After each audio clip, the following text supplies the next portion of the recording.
Well, I think the big challenges in Mexico for the automotive industry are to enter to the Industry 4.0 Internet of Things in production lines.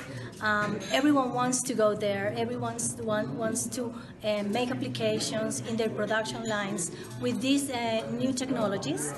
But we need to talk about it, and we need to educate the new engineers and the new people that is going to be in these new facilities in Mexico, just to get to that point of the new industrial revolution. EMO is a very big show, and the machinery tool is a very important part of these new technologies of Industry 4.0. So we have to move there, and we have to make this industrial transformation to happen.